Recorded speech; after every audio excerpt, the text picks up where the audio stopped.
Recording go. Hey everyone, just started the recording, and but we're still just saying hello for a moment here. My goodness, we got people are very much alive today. Holy cow! I like doing these webinars with content. If you don't ask, you never know, David.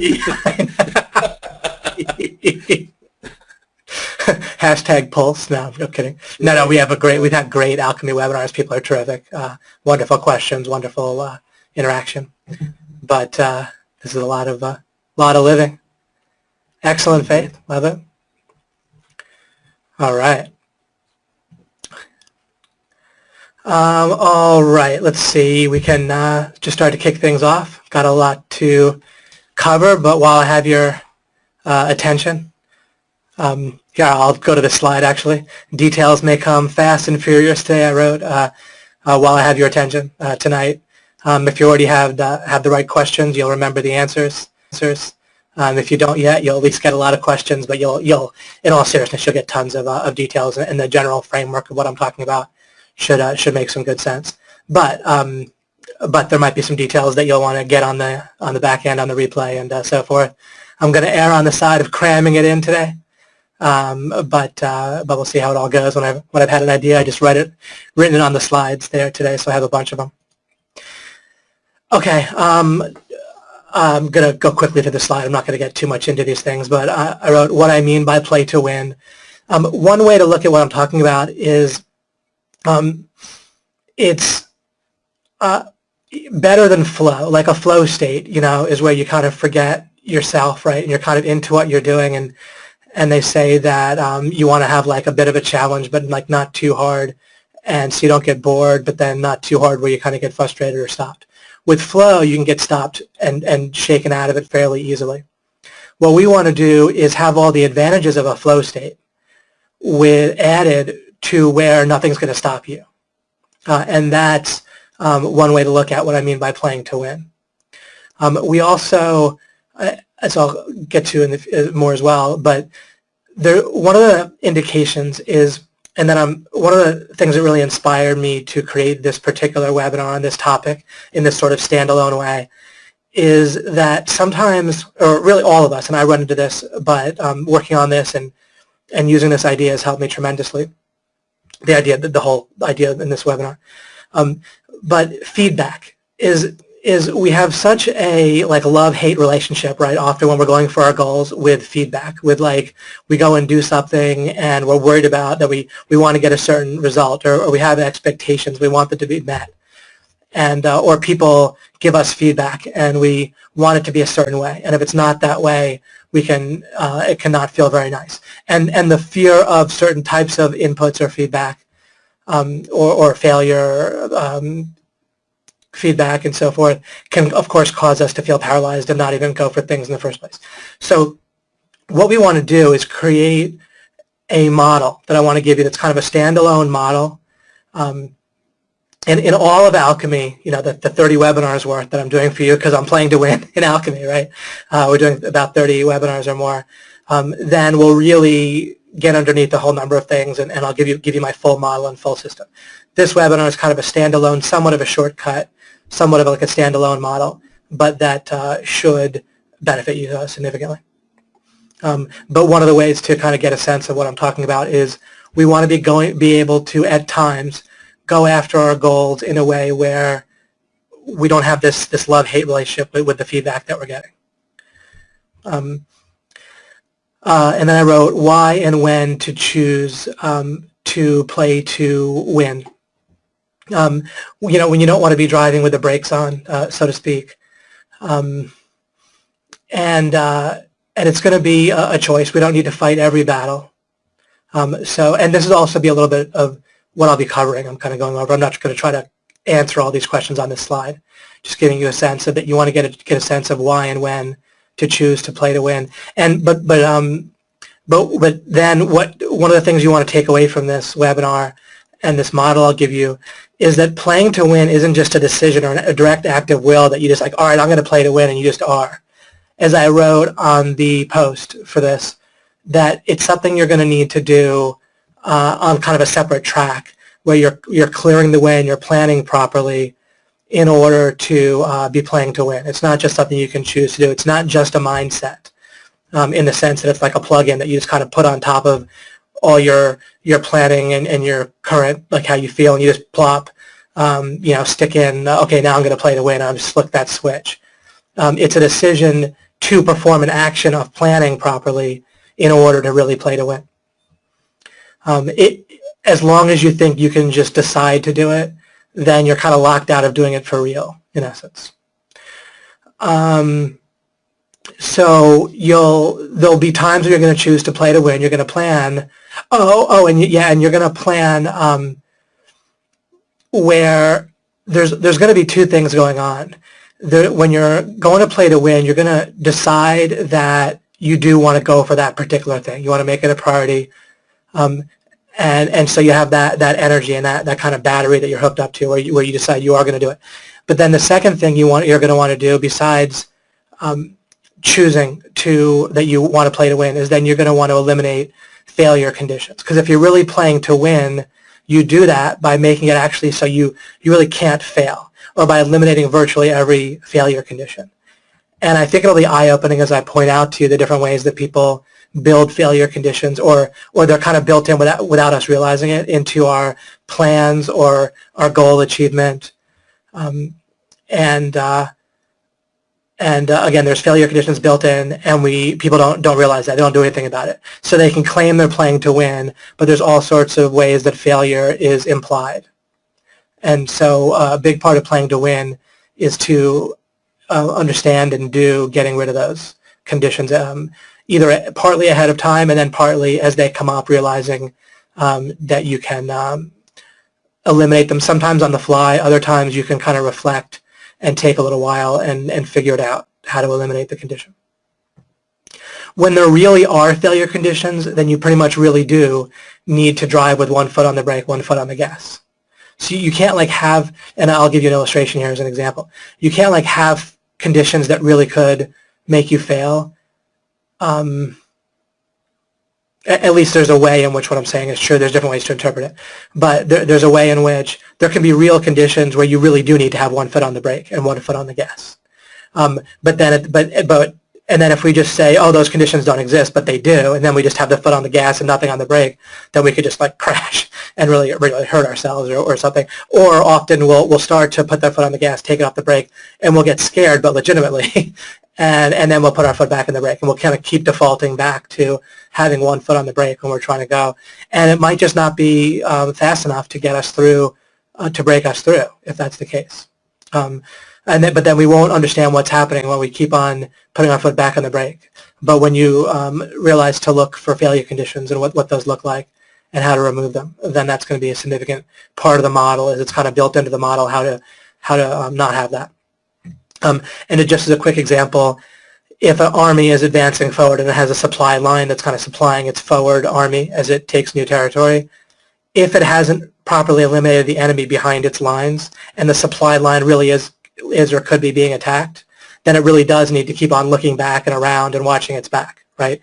If it eliminated the army behind it, like the enemies behind its front lines, then it really wouldn't have to watch its back, or it could do it a lot less, or just have a very kind of quarantined or distinct unit that could watch the back, but the rest of the army could just kind of go balls to the wall and go forward. But again, if you have an enemy, so to speak, behind your lines, and it doesn't have to be a person, it could just be conditions, then you might really need to then have one foot on the brake. And so we want to understand that. Okay, I want to ask Cotton something here. Cotton did a terrific thing that he's talked about in a couple different times that early on, and probably still to this day, where he does this terrific mental exercise where he's imagined himself in the future and he has $100 million SEO consulting business, and he asks himself, asks that self, that imaginary self, or he might not experience, however, imaginary or future self or whatever, ask questions of that. And he describes this beautifully. When he describes it, I just had to give you the quick version in order to set this question up. And so, Cotton, when you did this, did you ask your future self whether you could win? Were you like, can I do this? Can I do that? Or did you ask your future self questions regarding how and aspects of how you did win? 100% how. There's no coulds in that. So I'd already won. So it was how I already won is what I'm asking the question. And that's what makes it so powerful is you're already there in that state and you realize that you've already had it inside you. So that's what the whole kind of lesson wrapped around that is visualizing a $100 million company, is that you're not doing could you win. You've already won. And that's the most powerful thing about it. Yeah, amen, exactly. Like even as a super quick fix, just doing your best in terms of like a mindset that you can mix, like alchemy, mix in with your situations, guys. And just having a quick fix won't always work, but often it might, is just remind yourself when you feel like maybe one foot is on the brake or you're kind of worried about feedback or things didn't go as you expected, and you're having kind of counterproductive negative emotions. One thing you can say is why don't I stop thinking that I might not have already won, like in the future, and why don't I just act on the idea that I've already won in the future, and now I'm doing it, but I'm doing the process of winning, given that it's inevitable. A little bit like a quick illustration, if you could somehow know for sure that in a room of 100 women or potential clients or business partners or men, that one of them was going to say yes, then you could very bloodlessly just ask each one until you got to the one that was going to say yes. Like if you just knew it was the case that one of them was going to say yes to whatever, right? Then you would correctly, we've stipulated that you've already won, right? As long as you just go and perform the action, just walk to it, just go grab it, right? Like the fruit's just hanging in front of you, you just go get it. So that, as just a super quick fix, can in many cases just be quite helpful for you. It is just take on the idea that you've already won and you're just going for it.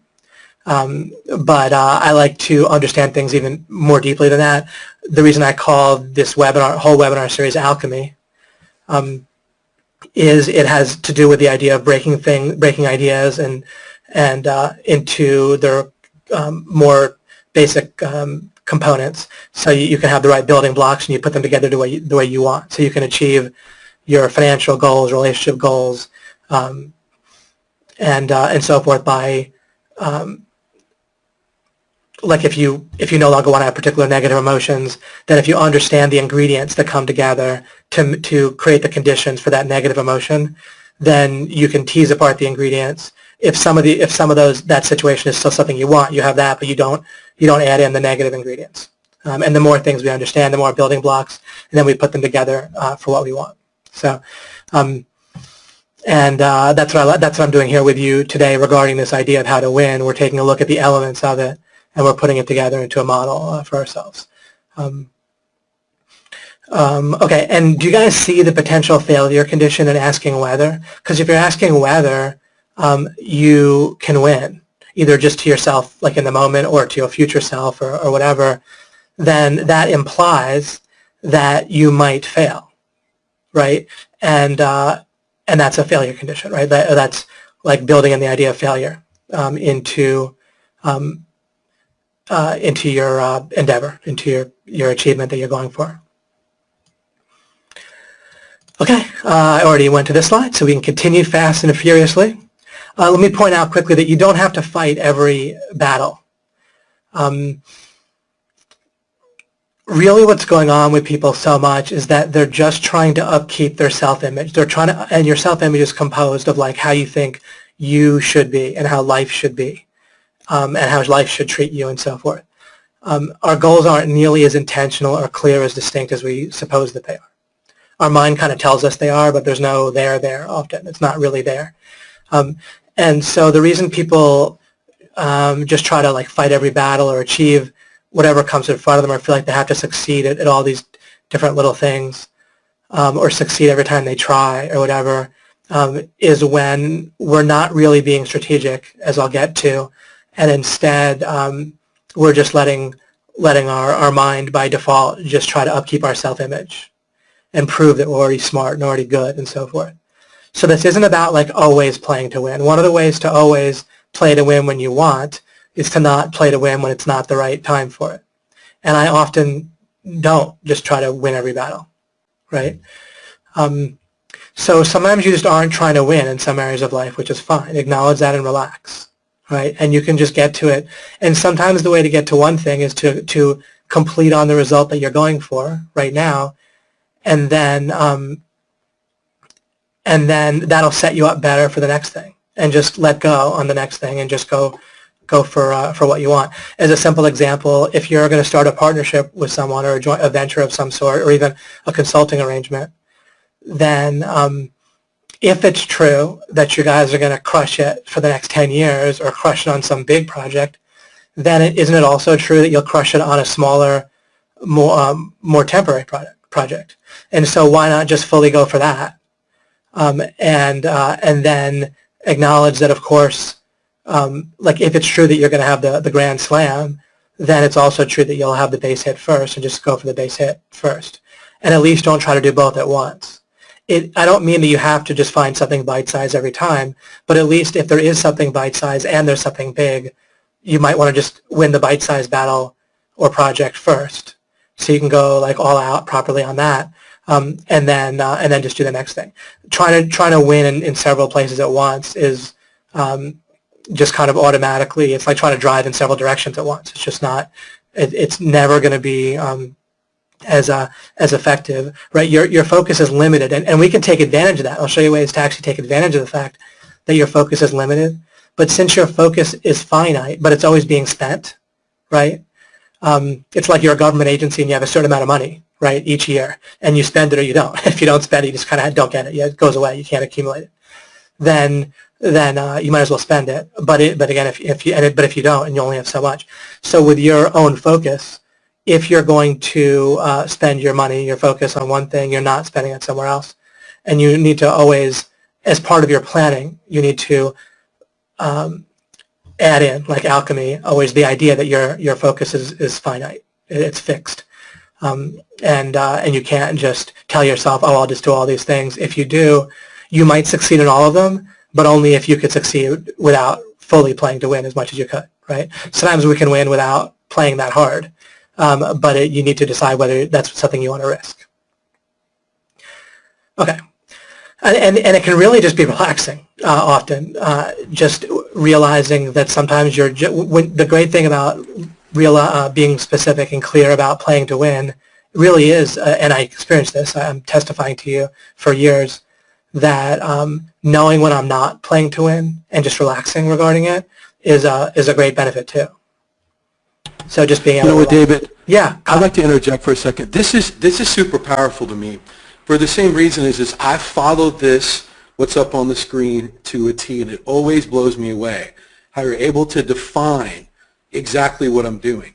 And I don't have to win every battle. I chose to win the battle with SEO and just with clients. That's it. Mm-hmm. So I let PPC, I let web design, I let YouTube, I let other stuff. There are other people better than I am. But I won these two battles, and I relaxed with everything else. And it's enabled me to feel very, very stress-free. And to just win these two areas, which is SEO and clients, and literally rake all the money in that I can. And that's what a lot of people, I think, that if they follow this rule inside of OMG and just get good at something, you don't have to be great at everything. And I think that's where all this stress and everything comes in. And when I just heard you talking about this, I was like, this is literally a motto for how I run my business, is this slide right here. It's very, very powerful. That's awesome. Yeah, exactly. Like you say, you're just a taxi driver. You take them from where they are to the top of Google, period, nothing else. Exactly. And what people want to also get from the mixture of, or what I'm talking about adding to that is, and something I know you believe in, Cotton, is each individual person, and there's some things I'll get to too that I'll get ahead of myself a little bit, but your battle, one of the ways we screw up is we kind of, without realizing it, let other people kind of pressure us or determine what we think we should do and what battles we think we're supposed to fight.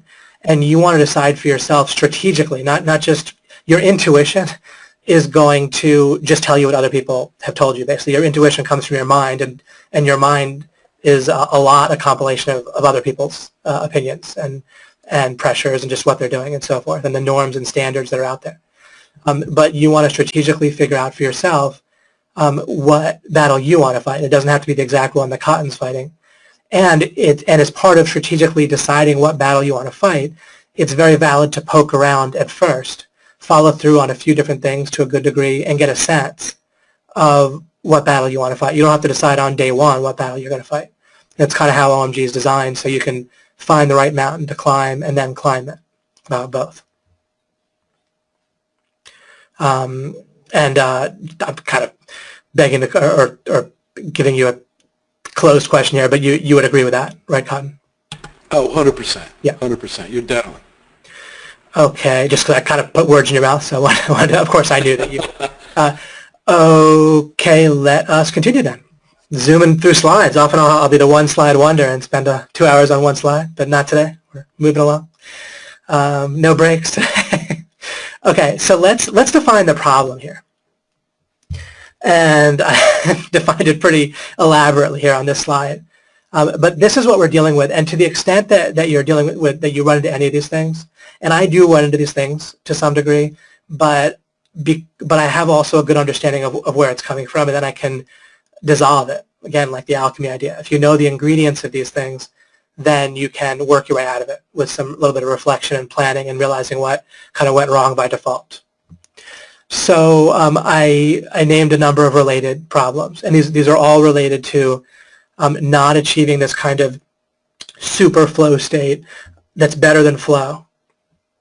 And you can look up flow. Most people, I'm just assuming, kind of are generally familiar with the term, right? When you're kind of really into what you're doing, you're not really noticing time. You're not self-conscious. If you're in a conversation with someone or playing a game or whatever you might be doing, you're jogging and you're really just into it, where it's kind of like a bit of a challenge to keep your focus in it, but where you're not bored. Playing to win is all that and much more, because things can break your flow, but you play to win properly, and really nothing's going to break you, short of like a massive like a disaster from outside the system. Someone shoots you in the head, basically, or something like that. All right. So one of the issues that we want to use as a kind of red flag, or something that we don't want anymore, and something where anything on this slide, if you're spotting it, then you want to refer back to this model I'm going to give you and think about how to dissolve it. And think about how to apply this model so you don't have these things. So driving with the brakes on, I mentioned, self-doubt, right? Then your focus there is partly on yourself and your norms and how you think things should be and so forth. And this is what I mean by it. With a lot of these things, we're going to take advantage of the fact that our focus is limited, where it's actually going to be a good thing, because if we can get our focus consumed on achieving the win that we're going for, then there's not going to be any room for the focus about self-doubt, right? All of Cotton's conversation with his future self had to do with, how do I do this, how do I do that? There wasn't room in his focus for, can I do it, will I do it, whether he would do it. So self-doubt we want to not experience, right? Clearly that's not going to help us on our way to winning. And when I talk about winning, I'm not necessarily talking about winning a competition or defeating somebody else, right? You've, I'm sure, heard Mike and myself or one of us talk about win-win-win, right? Where we win, the person we're kind of interacting directly with, like a partner or whatever, or someone we're doing business with wins, and then even the world at large can win in some way. Like, we're making something that people can benefit from or whatever. Mediocre goals. Oh yeah, like one of the problems is that we actually won't set goals at a place that could really benefit us as much if we achieve them. Instead, we kind of dumb down our goals without even realizing it, right? And so clearly that's a problem that we all run into at times, is we might even have this kind of background sense like, maybe my goals could be greater than they are. And I'm not telling you, actually, I'm not going to tell you that you should set larger goals. I think it's going to be cool when I tell you how to spot what things to go for in terms of what to go for the win on. And it's not just that you have to set bigger and bigger goals or not, but we don't want them to be mediocre either. And we'll get to the right answer in the next slide, or the beginnings of the right answer. Mediocre goals, mediocre motivation, I meant here. Not like motivation itself, but mediocre motivation, right? We all have dealt with that at times, where it's like we feel like we should do something, or we think maybe we want to get it done. We think maybe we're revved up on it, but then our motivation doesn't seem like where we want it to be. And also mediocre focus, right? Cotton very powerfully talked about channeled focus. That was the word you used, Cotton, channeled, or was it? Yes. Channeled yes, it was. Very powerful, right? And of course it was another angle on. It was one of the ways that like almost different wording on playing to win when Cotton talked about channeled focus recently on a webinar, and his final assimilation webinar. So when it's fairly obvious, right? And you sometimes sense it when your focus is scattered or not really channeled and directed like a laser, right? We might know the statistic. I don't have the exact number, but something like what like a 10-watt, I might have the numbers a little bit wrong, but something like a 10-watt bulb is very dim, but a 10-watt laser can cut through steel, right? So things like that. And then another type of problem is when we start strong, we feel revved up, we feel like we're in a peak state and we're motivated, but then we lose steam. That also can be seen in relationships, business relationships. You and your client are excited about each other, right? Or you and a partner, you're all revved up, but then in a few months it loses steam. So when you're playing to win properly, you're not going to be losing steam. You're going to snowball. You're going to gain momentum and gain steam, or however you want to put it. So clearly this is a problem we don't want to experience. Negative, distracting emotions, feeling guilt and shame. And it might not be guilt and shame even directly related to the goal that we're going after. But the interesting thing is when you're playing to win about anything in life, then, if you're doing something clearly wrong, that's why I talk about individual property rights, because it really affects our efficiency with doing anything, weirdly enough, because we're inundated with all these sort of moral judgments and moral rules and cultural rules that are just clutter the heck out of our goals and our playing to win. So if you are violating someone's individual property rights, then stop. And if you're not, then you don't need to feel guilt and shame. And this is another place where, in one sense, like our focus being taken up somewhere else is going to help. And then also, there's a way that if we're playing to win regarding something clear in the right way, we have the right strategic objective and we know it, that when someone tries to do something that can shame us or make us feel guilty, we have a different sense of identity, really.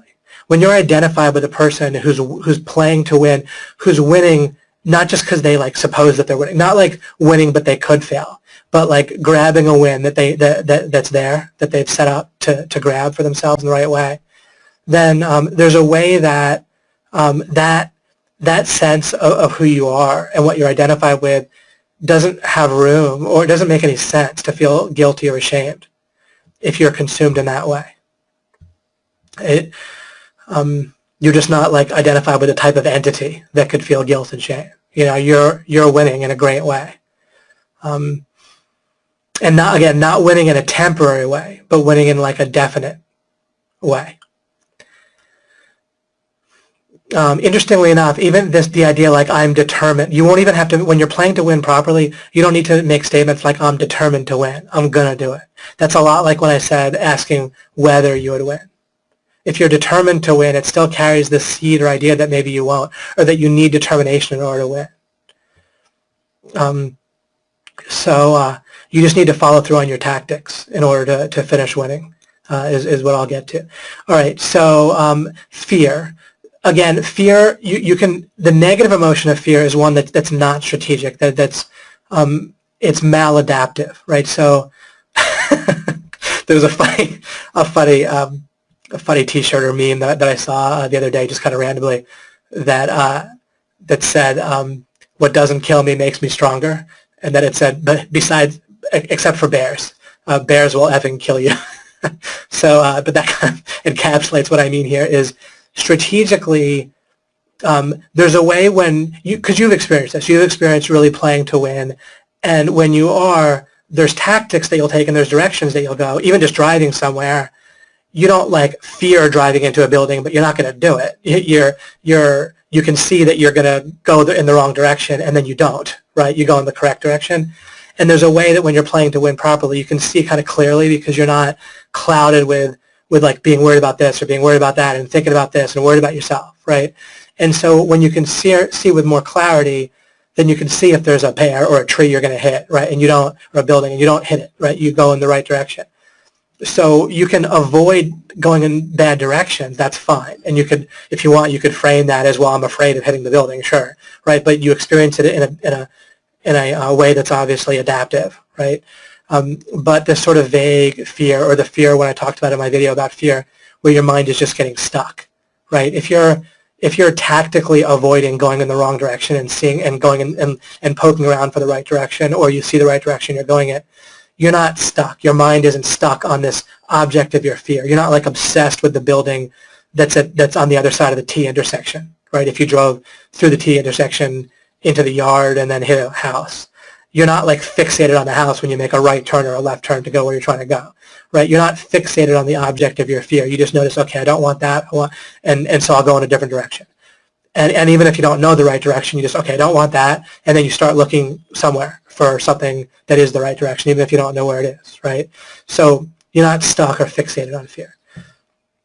Guilt, shame. If you start to feel guilt or shame, stop, think, am I trampling on somebody when I shouldn't be, right? So kind of like the fear, right? Where you're not fixated on the guilt or the shame. There might be a feeling that's quick for red, just like pain, where it can be a quick red flag. Make sure you're not doing something that truly is going to hurt yourself or someone else, and then you look for the right direction, or you stop doing what you're doing and just move along if it truly isn't something you should be doing. But it's an interesting illustration of one of the many reasons why I do talk about individual property rights. And sometimes I'll talk about things and it might be like, well, why is David talking about that? Isn't that tangential? Or is that related? But sometimes things that don't seem related, that are in the context, they are. Sometimes there's not. But if I'm talking about it, perhaps it's because I've thought it through and I see these things coming and I'm letting you know for reasons like that. Okay, frustration. Once again, if we picture this illustration where there's 100 people in a room, you for some reason absolutely know that one of them is going to say yes correctly, we'll just stipulate that, excuse me, then in that case you can see how you wouldn't really experience frustration, right? Because you would just keep on checking with people until you got to the yes. And that's how you want going after any goal of that nature to be like, right?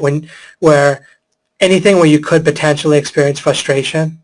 Remember I talked about relax, right? You don't need to be, in some cases I'm not going to fight that battle. So you relax in that way, right? Like when Cotton talked about, he's not going to try to help the person convert on their website and get people to call them. He has skill for that, but it's just not the kind of battle he wants to fight. So he's not going to feel frustrated, not because he's going to win, but because he's not going to fight that battle, right?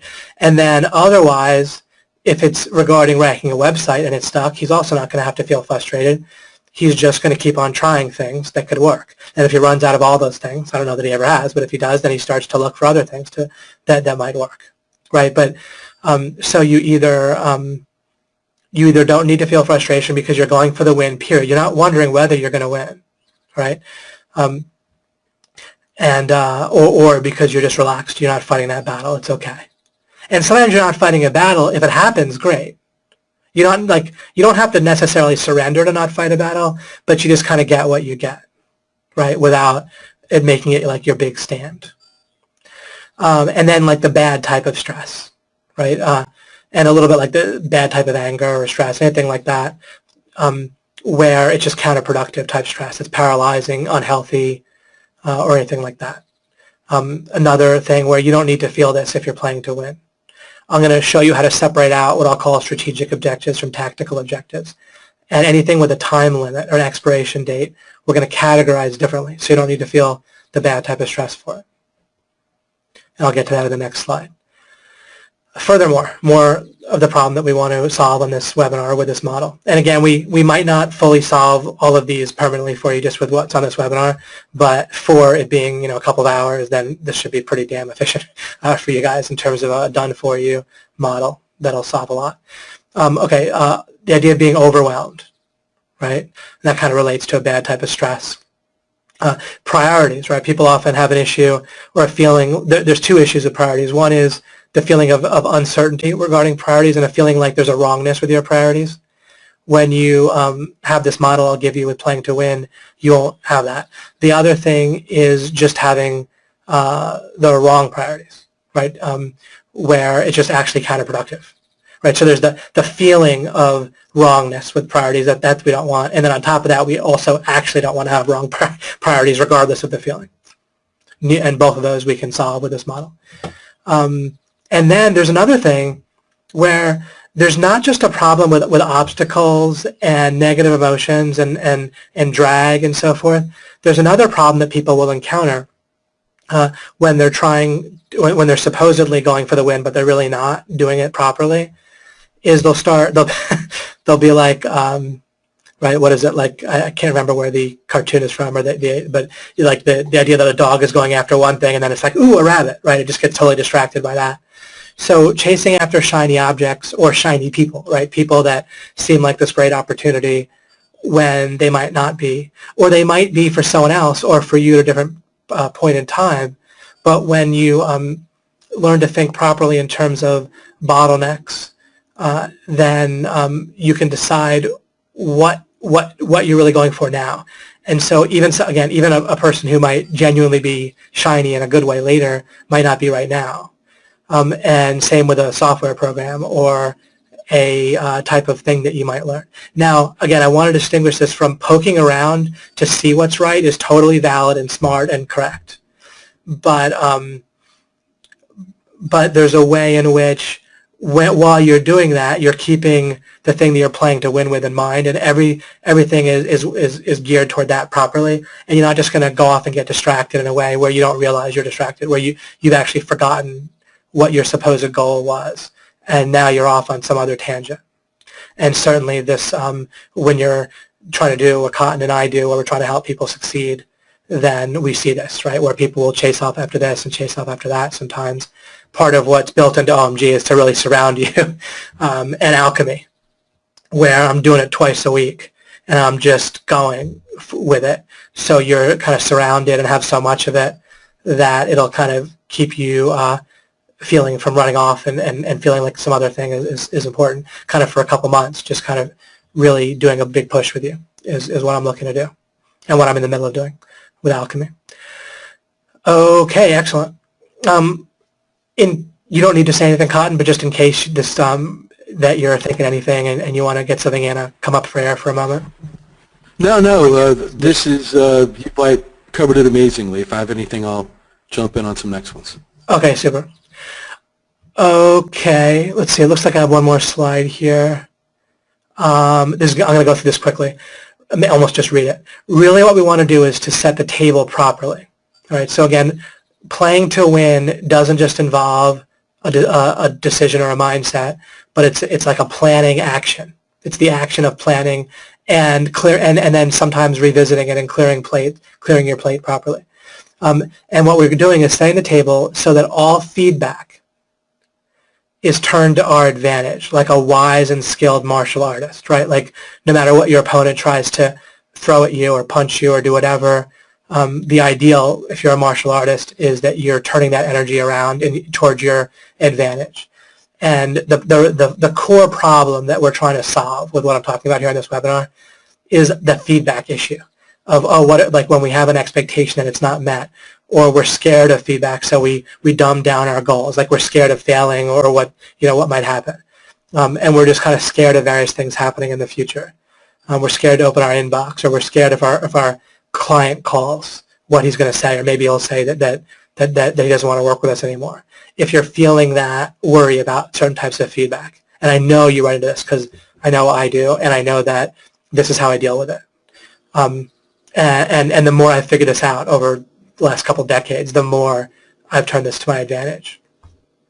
And this is what I mean by win then attack, is you clear out failure conditions, you plan in advance so that no matter what feedback you get from the world as you proceed, you deal with it in a way that's going to further you towards your goal, where there's no such idea as a setback. That's just a fictional idea. Think about a setback. A setback compared to what? In order to feel like such a thing as a setback happened, you have to imagine that a future thing that you expected is real and then did not happen. And instead, the setback happened. But some future imagination of what you expected the world to be like when you went to drive somewhere or when you went to call somebody or when you checked your email and you got an email that was like a setback, compared to what? Compared to a non-existent future. So it's literally nonsense, right? The only reality is what ended up happening. It's not a setback, and it's feedback, right? That it's just like any punch or move that your opponent tries to throw at you, and then you're, but not that you want to look at the world as your opponent. You more want to look at the world as the playing field, and then you're just going for the win. If you, again, a go-to thing that you can look at is you want going for any goal to feel like this room with 100 people, one of them is going to say yes, or some percentage is going to say yes, right? And that's the way the world really is once you can get any type of offer to the point where some percentage of people will say yes. And once you do that, then it's just a matter of offering it to, you can say to enough people or just in the right place, in the right way. Or you can find a place where people are going to generally, say yes, whatever. I don't want to get too sidetracked on that. But what we're trying to set the table. Win an attack means whatever, you set things up with your planning so that in advance, so that whatever feedback comes, you're going to be turning that to your advantage. Worst case, it's going to increase your understanding, and you'll continue.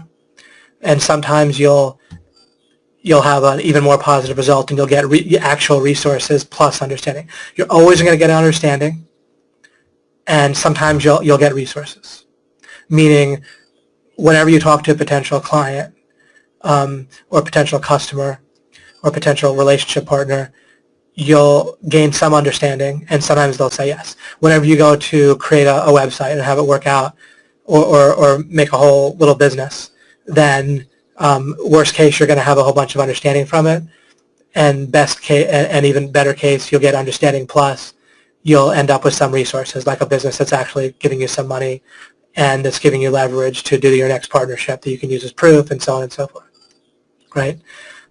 But you can set things up with your view of things so that you understand that you're not going to know in advance whether you're going to get a resource in addition to your understanding when you go and take some action. Or when you go to learn. Maybe you'll go to learn on a webinar, not this one, of course, and you won't get something that you can take away and immediately apply.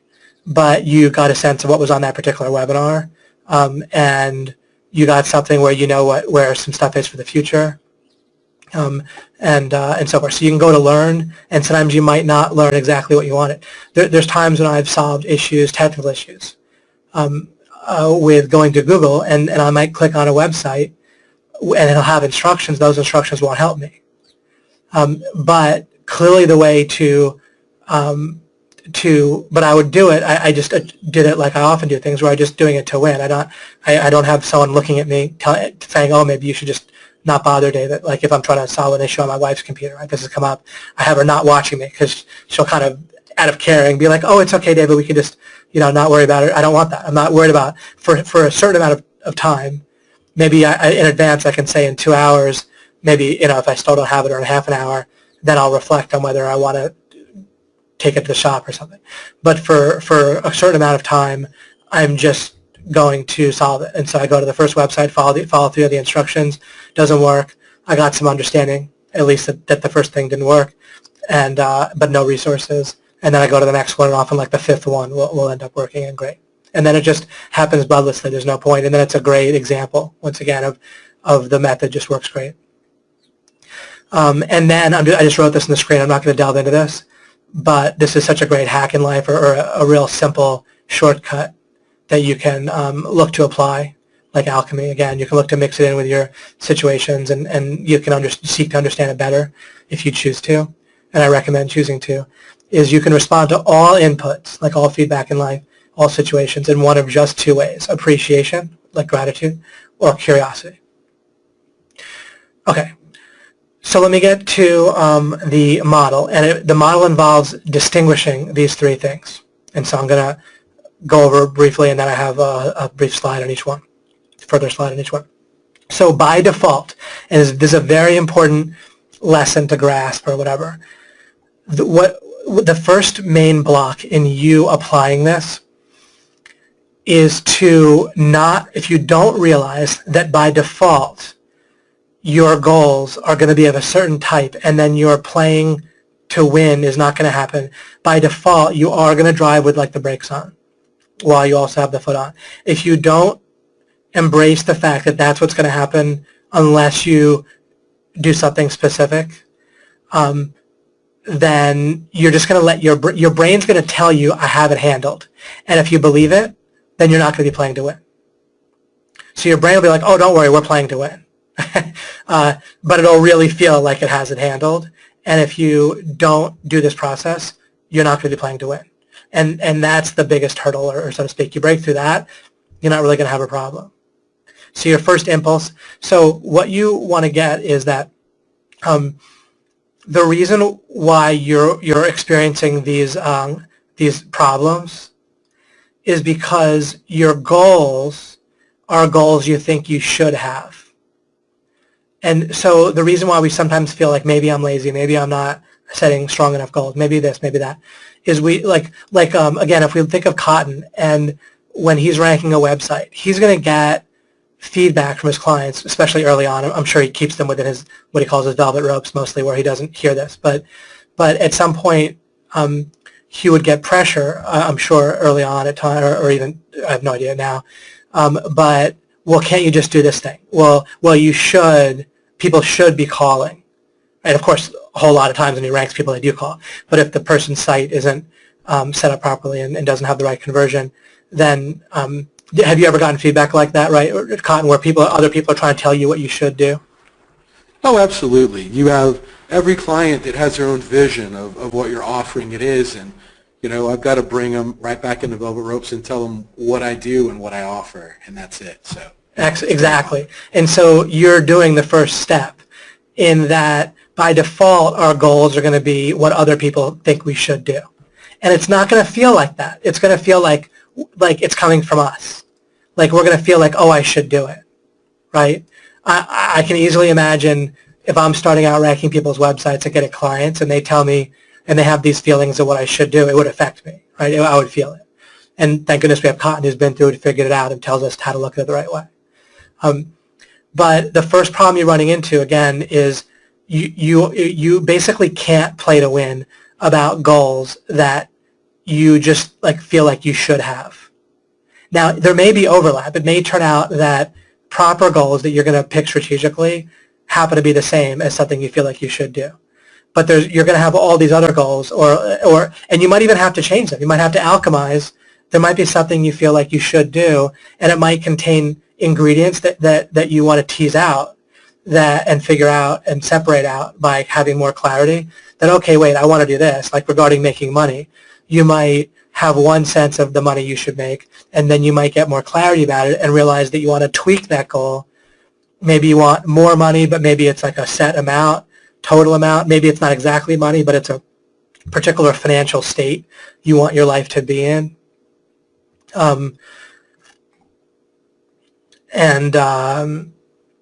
It could be ongoing income, it could be a total amount, it could be money it could be objects and investment vehicles that you own, whatever. But so there might, again, some goals that you should have, you want to fully just not fight that battle. Others, you might happen to it might be fully formed exactly in a way that exactly what you want, but you still need to look at it properly in order to determine that. And then other times it'll be it'll contain part of what you're looking for, and then as you get more clarity, you'll figure out what you properly want. So your mind, at its root, has these standards and these norms of how you feel like the world should be, and that came from, it kind of comes from the sum total of the people that you're interacting with, right? And some are weighted more than others if they live with you, or if you respect them a bunch, or if they're a lot like you, or you feel like you should be similar to them. Now, once you get your strategic objectives figured out properly, then it is smart to go and try to design a context around your life that's supporting the feeling that you should, like if you have pictures of something, or if you just surround yourself with people that have similar strategic objectives, and also if you just have them out of even just your physical room, even if you live with them, or if they're not giving you inputs, like they're not popping up with messages on Facebook, if they're not working on your strategic objective right then and you are, then you probably don't want to be communicating with other people at that moment, because they're going to affect your feeling of what you should do and your norms. Even if they're just having fun, it'll make you feel more like, maybe I should be just having more recreation. So whatever communications you're getting from other people, that's affecting the standards and norms of your mind, and those are affecting these little goals that pop up about what you should do. Where I'm going with this is that we're going to get specificity where we can have a different type of clarity where these are quieted and they're quarantined out. This also isn't what we're relying on for our motivation. You're constantly going to have motivation problems. You're going to have all sorts. You're pretty much going to have all the problems that I put on this slide or define the problem when you let your goals be defined by what you feel like you should achieve. Instead, we want to have two other types of ideas of goals as well, and we can distinguish between these three and then use them at the right times. The main thing about these goals that you should have that come from standards and norms is you want to quarantine them out. And you want to pretty much have them off your mind. You want to dissolve them and have them lose their power. But then once you figure out what you really want to go for, then you want to set a context to try to reinforce that. You won't really need that, but it'll only help. It'll accelerate you. But you won't need it. Once you're playing to win properly, you don't need anything because you're going to freaking win. You get it? Right? Nothing's necessary in essence because you've already won and you're just going and proceeding towards victory. There aren't failure conditions. There's just winning. All right, so what do I mean by a strategic objective? And then I'll compare that to a tactical objective. So a strategic objective is the kind of thing that you're going to go after for the win. And a couple of quick features, and I have a slide on it, but just to give you a quick starting point or a foothold, is first of all, it's not going to have failure conditions, which also means it has to be open-ended in a certain way regarding time. It's not going to have an expiration date. Or if it does, it's going to be a fairly long time, and then you can re-examine it after that reasonably long time, at least relative to the task. And maybe that in some cases, if it's just something like fixing a technical error on a computer, then you might just narrow this down into I'm going to work on it for half an hour, I'm going to work on it for an hour, and then I'll reassess after that point. But often it'll be open-ended. The ones that are, it is nice to be able to live your life that way when you can solve problems, like I said, even just if it's just an hour where you're working on it. But then with other, but during that hour, you're totally not thinking about whether you're going to do it or whether you want to do it. You're just doing it. You're just going to win for that hour.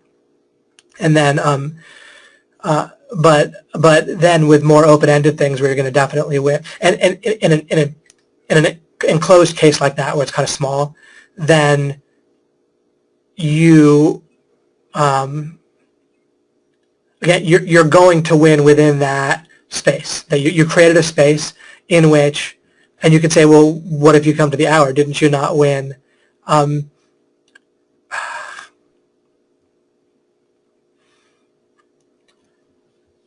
You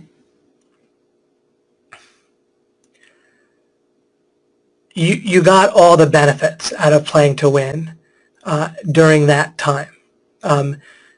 You basically made failure irrelevant during that time, and that's what you want for something like that. So, and any of us can set a goal that where we're playing to win properly, and someone could just shoot us, right? So technically, you can always theoretically lose, but it's not part of what's going on for you. It's not affecting your emotions or your tactics. That, like, ultimately, that's what we're looking for. If we're the fact that someone could just shoot us is still not going to be relevant. We can still alleviate all of these problems here despite the fact that someone could choose, or despite the fact that an hour might pass and we might not have fixed the technical problem on our computer. During that hour, we still eliminated all these problems, you see? So that's what we're trying to do with this model. It's not like we maximize our ability to win within a certain space that we've created, and maximized our good feeling during that time too. This is nice. We stay in flow. So another thing might have to do with making a certain amount of money, or you might somewhat narrow it down. But okay, so here's how you decide whether something is a strategic objective that you want to potentially go for. And then it could be a matter of priorities whether you actually go for it. What you want to do is you want to be setting strategic objectives where, and then let me just, actually at this point, I'll go, I'm hesitating to go onto the slide because I want to do tactical objectives, but I will go. I will go to the slide. Here we go. Okay, so I was going to say this statement's here. Strategic objectives should be results that will help give you things to stand on, stack, or build. So this is critical. This is very important. I gave you like a major piece of the puzzle here in this statement. With goals that you just feel, by contrast, a goal that you feel like you just maybe should go for, basically because other people, it's the standard and norm that you got from everyone else without realizing it. And by the way, just because you're trying to do something twice as good as everyone else, do you see you still got the standard and norm from around you, and then you're just trying to do twice as good, right? That's still a should goal, the wrong type of goal. Instead, you want to set these type of goals that you're going to go for the win on by thinking, all right, if I win, if I achieve the goal, is that giving me a place to stand? An example of a place to stand is like a marriage with a good person, and not just that you got married, but a type of marriage where you're not afraid of your spouse in the wrong way. Meaning afraid of like a disapproving look. I don't mean afraid they're going to stab you like with a knife, but generally people are afraid of the people they're in a relationship with to some degree. Those people, so a relationship where it's supportive and stable and you're generally not afraid of them in a negative way is an example of what I mean by something you can kind of stand on, where it's support, right? And I actually did this with the idea that I would stand on it and then make money. I actually intentionally first just went for the win in having the right marriage relationship, and then I had the idea, and I don't know where I got this, but it actually ended up happening this way. Then I had the idea that I would then go and make money. Partly maybe for me, and this is different from different people, plenty of people can do things differently. For me, there's a way in which I didn't really have the motivation to make much more than just kind of subsistence money. Kind of on my own energy, and so teaming up, being married, and then teaming up with Mike were great ways to kind of help with that. But then once I had that, then once I was kind of plugged into that battery, then I eliminated failure conditions and I went for the win with money. Clearly, my number that I was particularly going for at first was $3 million. So I figured that's about $1 million for a very nice house and car, or 2 cars. Oh, you know, if you're married, right? You'd probably have 2. And then about $1 million to get myself to 60, and about $1 million for annuities or some sort of retirement plan that'll pay out after that. And then then that was also for me a place to stand on, in that now I could make determinations of what I would do, and they might make money, but they wouldn't have to be determined by needing to make money. Until that point, I would have a sense that I kind of still needed to. Other people have a very different situation. They have a skill or a talent that's very reliable, or just a license like a CPA or a lawyer or a doctor or beautician or whatever, or a hairdresser that they can keep on making money with, and they can feel confident in that, and then that's good enough for that, right? For me, I don't really have that, and so I don't really have something that I felt I could stand on regarding a monthly income that I could plan on. So instead, I just went for a certain amount. So these objectives can be specific to you. You don't want to just take on mine, and I'll get to that in a moment. But this should be a bit of an eye-opener for you. Like this probably should be new information for you. This idea that the way that you figure out or get clarity about your goals is think, if I achieve this, is it going to give me something that now is a building block that I can mix with other things in my life, or I stand on it, or I can stack? and people definitely screw this up a lot, where they'll achieve a goal and then they'll be like, okay, well now I need the next goal in order to feel motivated or something, and it's like the goal they achieved is like almost worthless, right? They wanted something and they could, but it wasn't something they could build on, or like just the goal to get married or to have someone sleep with you, right, or whatever, is that you might not be able to build on that. As a matter of fact, it just might make you even more neurotic or panicked the next morning or the next day, right, for their approval. And if you're in a relationship where it's actually mixing with your life and detracting from it, then you actually had a goal. Probably you felt like you should be in a relationship. You felt afraid of being alone. Plus the standards and norms is all these people are matched up with each other, right? And they're liking it. And so people did it because they felt like they should, but it wasn't something to build on or stack or stand on. So you want to go for objectives that you can stack, stand on, build. That's how you figure it out. And that's specific to you. These, when I say they don't have an expiration date, I could say they don't have a premature expiration date. In many cases, you don't have an expiration date on it at all. If you're going to build a relationship, you might need, or make a certain amount of money, you might need to build in a time when you reassess. Maybe, you know, if I was gonna at some point, if it was a couple of years and I hadn't gotten the relationship that I was looking for, maybe I set a different type of strategic goal that I'm going for. But you want to clear a space and have a defined space. So I could write they don't have a premature expiration date. Like what you don't want to do is say, well, like set a date, a deadline just for the sake of motivation. If you need to feel like you have to motivate yourself, then you're not doing my model that I'm giving you.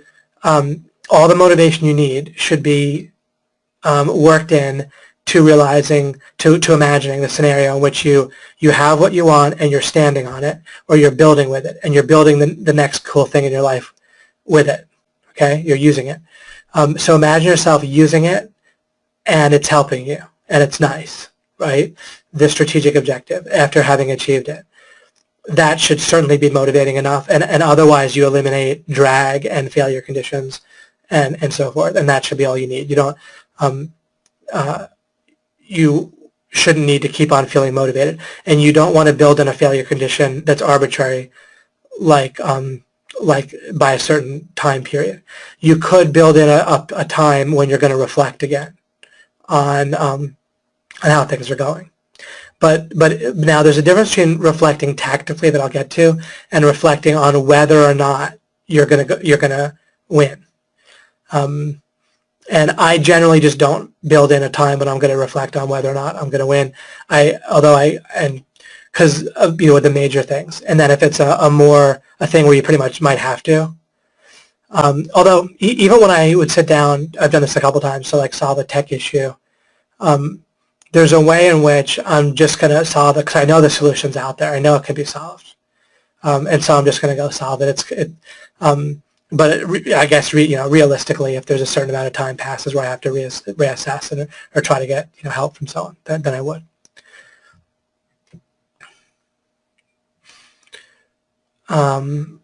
So you could say like an arbitrary or a premature expiration date, however you want to look at it. But realistically, I don't really have much of an expiration date on things. Although you could have, something at some point. Just to take your mind off it, you could say, all right, look, if an excessive amount of time, like a year or 2 years or something passes, then I can look then. But make it like a year in cases like like trying to get a relationship or trying to make money, make it a year or 2 years or 3 years or something. Don't have these ridiculous things that are just compressed. The expiration date that you build in to reflect on whether you want to still go after that objective shouldn't stress you out whatsoever. It should only relax you. If it's not relaxing you, then you've said it wrong. Okay, the other thing with strategic objectives, and this is important, they exist objectively. Like this whole idea of you define your own success, that's BS, right? You don't define your own. You can discover through clarity of thinking things that will really be proper building blocks for you, for your life. You discover that, you figure it out through clarity. But if you just kind of make your own standards, that's clearly BS. If you can just come up with your own success standards, then again you're defaulting to these should goals and you're just dumbing it down. Because ask yourself, well, why don't I just make if I can just make my own standard, if it's just subjective in that way, then why don't I just make it that I can just sit and stare at the wall and feel total bliss and feel like I'm the most successful person ever for doing that, if you could just pick for yourself. You can't pick for yourself because it's objective. Right? You can't just decide what's actually going to be a good building block for yourself. It has to actually be helpful and solid. So be careful of things that are going to have you default. Again, the default is going to be your goals are just going to be this kind of should thing that's going to come without you realizing it. It's going to be invisible, but it's going to come from the standards and norms of people around you, how you grew up, the average income of the people in the neighborhood you grew up in, that sort of thing. So don't just ask what feels right. Look at what's really going to be something that you're going to be able to build with. I wrote, solid strategic objectives are specific to you. They're specific to you. They're relative to you in the sense that what's going to be the right type of goal to go after, objective that'll really help your life build is specific to you and your life and your situation. But it's not relative to just BS, and arbitrary. It's just not arbitrary or relative to how you just feel. Okay? Okay. Tactical objectives. We're almost getting through this pretty well.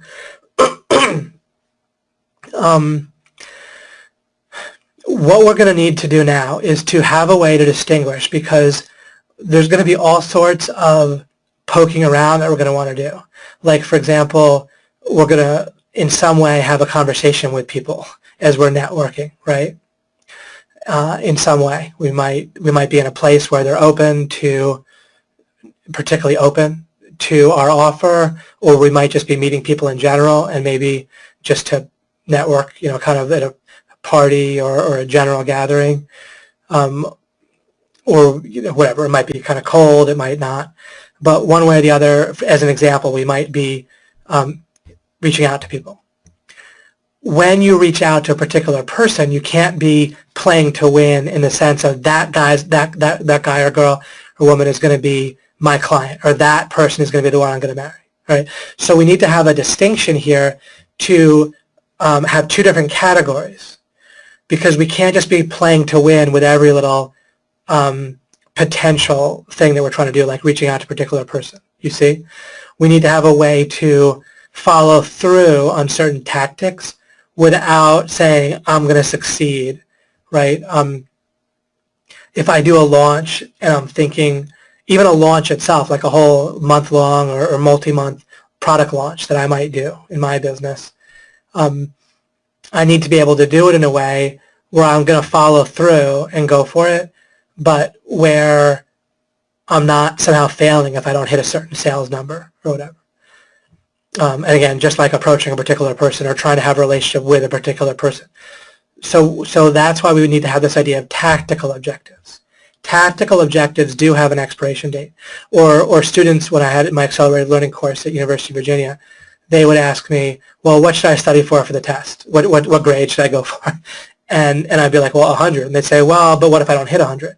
So we need a way to be able to go for 100 without going to pieces, right, or dumbing it down in some way if we don't hit it. So with tactical objectives, we want to be able to follow through and fully go for it, but without having a sense of failure or being afraid of feedback. You see?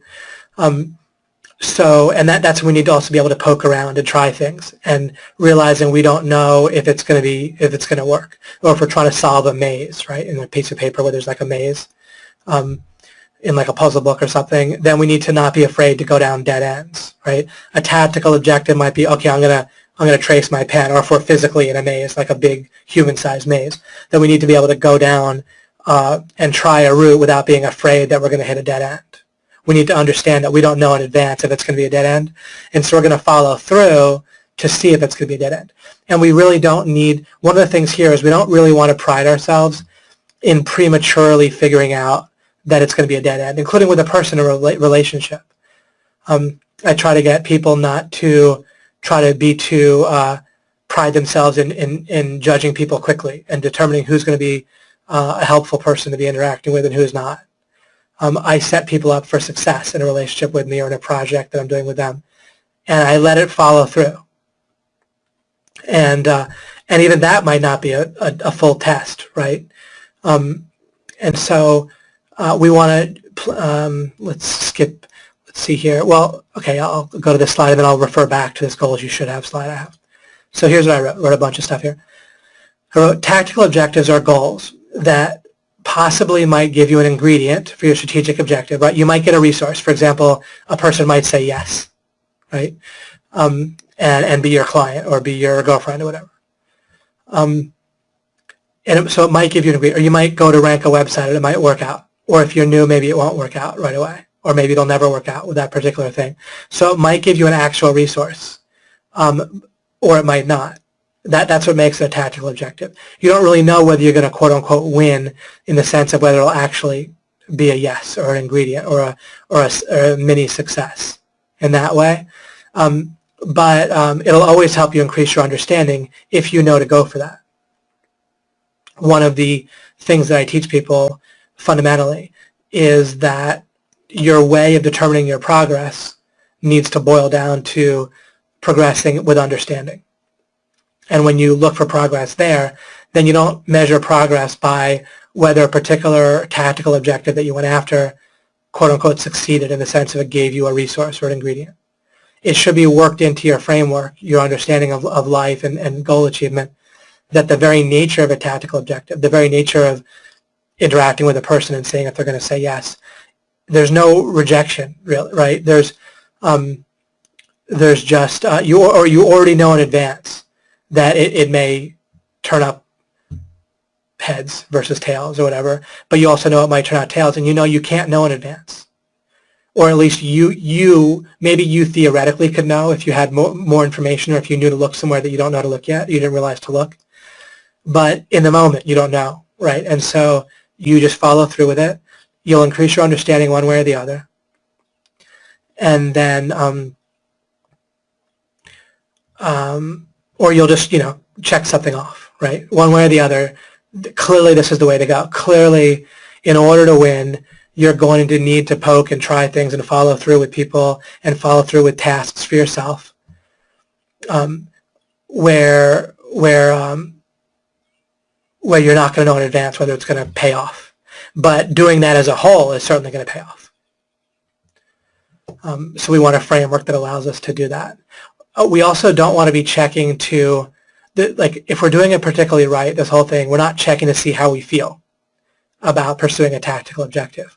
We just understand that we're going after a strategic objective, and that if we knew exactly how to attain our strategic objective, then we would already have it, that we just reach out and get it, or we wouldn't even have to discuss any of this. We would just be in the middle of getting it for sure, and we do it. But instead, what mostly happens in life is we don't know exactly the route to take or the people that are going to get us there or whatever, and instead we're going to have to follow through on different tactical pokes and attempts. And we want to do that without checking how we feel. We already know, we already should feel motivation, because it's very motivating once you realize that what the goal that you're going after is something that you are going after most effectively in a way that you're going to win, and you're going to stack with it, you're going to build with it, so you can really see and feel what you're going to do with it. Then you shouldn't have really a problem with motivation. And then by building it into your framework in advance, that there's not like these rejection or things to be afraid of, or guilt and shame or whatever. There's no shame in like flipping a coin, right? And it coming up heads sometimes and tails sometimes. Then you shouldn't have these approach avoidance, right? Where there's like avoidance that you're feeling as you go. So you don't need to like psych yourself up. This should clear a lot of that out. Plan A should be to follow through until the TO is a tactical objective expires. So if you're studying for a test, then you're following through. If I'm going to have a webinar, then I follow through with preparing for it and then doing the webinar without worrying about whether it's going to be a resource, whether it's going to be a success in the sense of turning out ideally. While you're kind of turning these tactical objectives into these kind of mini strategic objective situations, right? Where for a certain amount of until the expiration date that's built in, that's really what distinguishes, right, the tactical objective from the strategic objectives. There's going to be an expiration date on the tactical objective, and you might not win that battle. Right, tactical objectives are like particular battles, but you're going to win the war. But with any particular battle, you're not going to win the war if you go in with one toe, right, or to mix metaphors, to drive with one foot on the brake, one foot on the gas, right? You want to be able to go properly into each battle, fight it properly, but then whatever happens, happens. But you follow through. You don't spend the whole battle trying to think about whether you're going to win. You just go for the win for that time. But you didn't fail if you encountered that type of failure. And then if you don't follow through, there should be a clear reason, ideally decided in advance. You could go into a battle with an understanding of what conditions would cause you to retreat in a good way, in a smart way, right? And then, but better you want to decide that in advance. You can picture this with like trading stocks. If people invest, and they'll normally screw up if they don't decide in advance when they're going to get out, if it goes down to a certain level, or when they'll sell if it goes up to a certain level.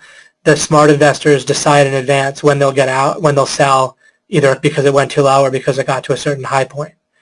If you just kind of decide on how you feel in the moment, you'll tend to make worse decisions. So that's why you want to say, look, I'm just going to follow through.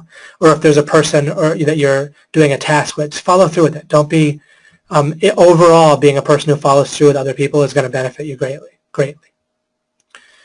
And if you're worried about some condition where you are going to need to exit, then figure that out in advance. That's what I said. That's why I said that playing to win is not a decision that you just make. It's not a mindset. It's an action that involves planning, like I'm showing you. Tactical objectives have an expiration date. Failure is possible, but worked into the plan. No, and so that example I gave where I'm trying to fix the website, maybe we could reframe that or relabel it into a tactical objective, where I'm working for that period of time. I'm just following through on solving it, just myself by Googling it. And then if that doesn't work, then I'll figure it out some other way. No one tactical objective should be make or break. Remember, you're going to win the war, period. That's the whole point of this. You're setting yourself up where you're going to win. So you don't need to worry about whether a particular battle is going to make it more or less likely that you're going to win. There's no such thing as there being more or less likely. If so, you didn't do this right ahead of time. And that's okay. You can stop or finish what you're doing and then take some time, probably that day or the nearest opportunity, and do this right. Plan it out right so that you're not checking to see whether you're going to win. Permanent negative effects should be minimal or non-existent for your tactical objectives. All right, we are wrapping up nicely here. Let me put this slide on about standards and norms and this is about these should goals on this sheet here, goals you should have.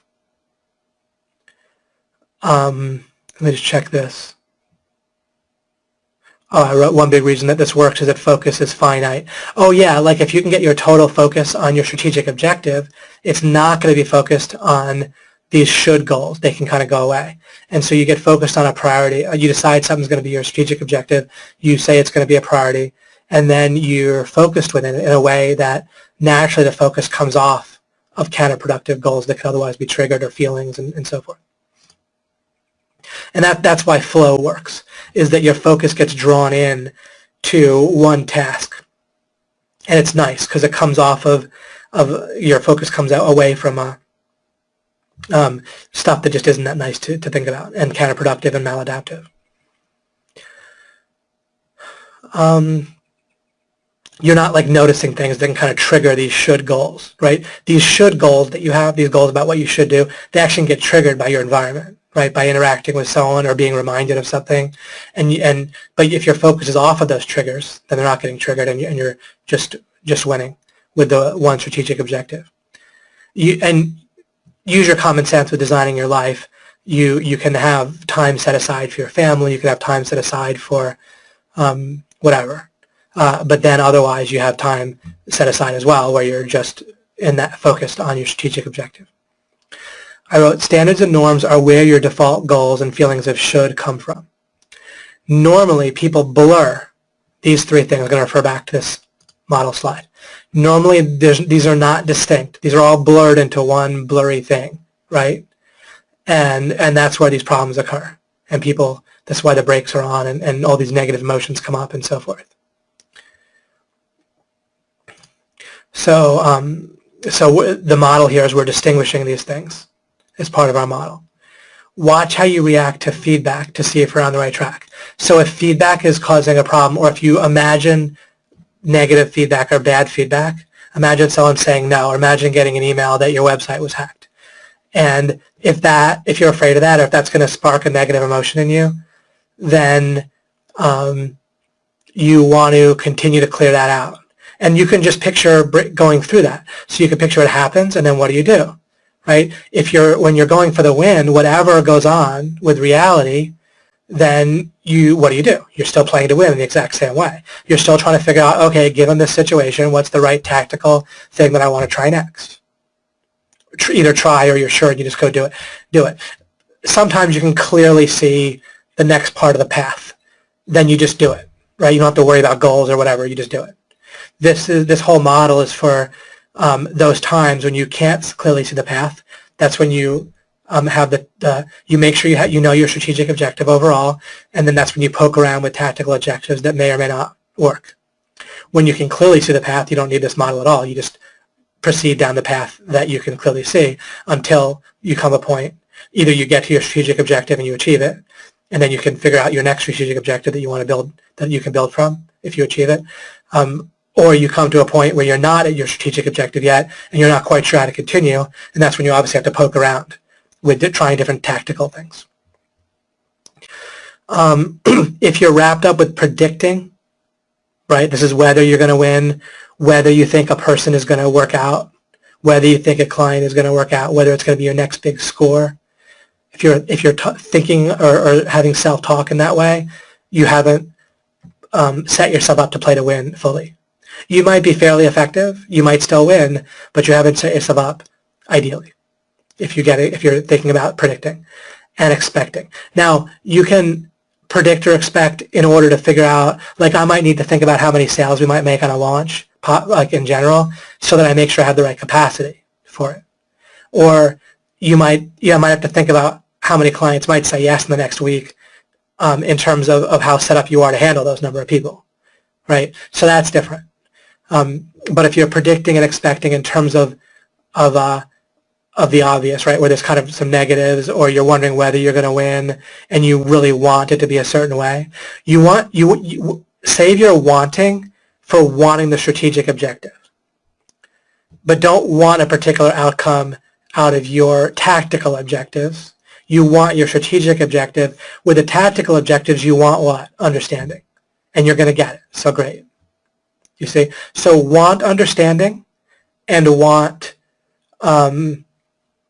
your strategic objectives. In other words, you have your strategic objective, and your sense of progress towards it that obviously you want is related to understanding. As you poke around and do your tactical objectives and you gain understanding, of course you're going to be accumulating resources at some point. But don't worry about how fast you're doing that. If you want to do it faster, just try more tactics or follow through on your tactics. Great, so we covered that. Let me just see, I think I only even have one more. Just a final as we wrap up here, and then I'll kind of turn it over to discussion and anything with Cotton and so forth. Is it a problem if the world doesn't meet your expectations, I wrote. And of course, it shouldn't be, right? I'm kind of giving you some further little signals on if you've set things up wrong. Clearly if you're going for the win, then whatever reality turns out to be, then you keep going for the answer is you go for the win, right? And you can ask yourself, if you think you might be on a tangent, or if you're with a colleague, or so you're working with a goal on somebody, a strategic objective together with someone else, then unless it would piss them off, in which case you might want to watch it, you might say, is this taking us to what we're going for, right? And it's shockingly easy for people to get off on stuff. And one of the very common ones that people get off on is stuff like justice and fairness, right? Do you want a great relationship with someone, or do you want everything to be perfectly fair? Do you want to make an equal amount of money or contribute equally to whatever, stuff there is? Come on. Fairness is going to be one of the biggest impediments, going to be one of the biggest shoulds, that if you can just let go of what's fair, right? Do you want your strategic objective, or do you just want the world to be fair? Well, the world isn't going to be fair, right? And that isn't bad or good, right? For the world to be fair, how does that work? Everyone has the exact same thing at every moment. It doesn't make any sense. It's actually nonsensical. It's intuitively built in to our minds, but it's going to be a terrible drag on your success. And the feelings of justice. Do you want justice? Do you want to get back at that person for not doing what they said they would do? Or do you want to achieve your strategic objective? You have to ask. So with any of these negative emotions that come up or distracting things, clarity. Because you're clear on your strategic objective, because you're clear on what you're going to do once you have it, because you're going to build with it, then just compare and distinguish. Is this train of thought, is wallowing in victimhood, is wallowing in unfairness, is trying to figure out a whole plan to get justice on someone, is that going to help me achieve my strategic objective? Is it going to increase my understanding and or give me resources tactically that are going to help me to my strategic objective? The answer is going to constantly be no. Right? And then it's going to be an easy choice if you want your strategic objective and you have clarity, and then you just see how it's not going to help you to go off on these silly tangents, then it's going to be simple. Is it a problem or even an opportunity if you spot a way a person could be better and they aren't yet? That might seem vague, but this comes up all the time, where it's like, I'll be having a conversation with a person, and they'll be like, man, like, why doesn't this person just do X? And I'm like, well, if we tactically want to try to get them to do X, that's totally valid.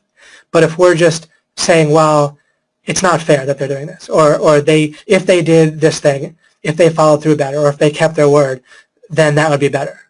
Well, okay, but is talking about it going to make us achieve our strategic objective? That's the real question. Not whether the world would be better if such and such a thing just happened to be even better, you see? Is this leading to the next action, which could include learning or thinking, right? But is this leading to the next towards my strategic objective? And is complaining about it leading to achieving my strategic objective? The world could always be better, right? Your strategic objectives could be lying right in front of your face, and it could just be sitting there big and fat, and you just reach out and grab it. That could be the case, right? How long do you want to sit around saying that would be better before you actually just go and get it from where it is? Do you solve a maze by staring at a wall thinking how much better it would be if the wall weren't there, right? Funny, but this happens all the time, where people just think the world should be better than it is, and that people should do better than they are and act better than they are. Including, I can get sucked into this, but this is how I get out of it, right? You have a red flag. You start to notice you're doing this, and then is wallowing this getting me closer to my strategic objective? You could feel like, oh, I'm increasing my understanding of why this person should be better. Great. So if you understood why they should be better with that, or why they should do more than they're doing, is that going to help you now? Okay. Increasing your understanding in general, like about random tangential things, isn't going to help you achieve your strategic objective. Increasing your understanding towards achieving your strategic objective is what's going to help you. All right. The monologue is completed. I'll go to the Facebook group, and Cotton.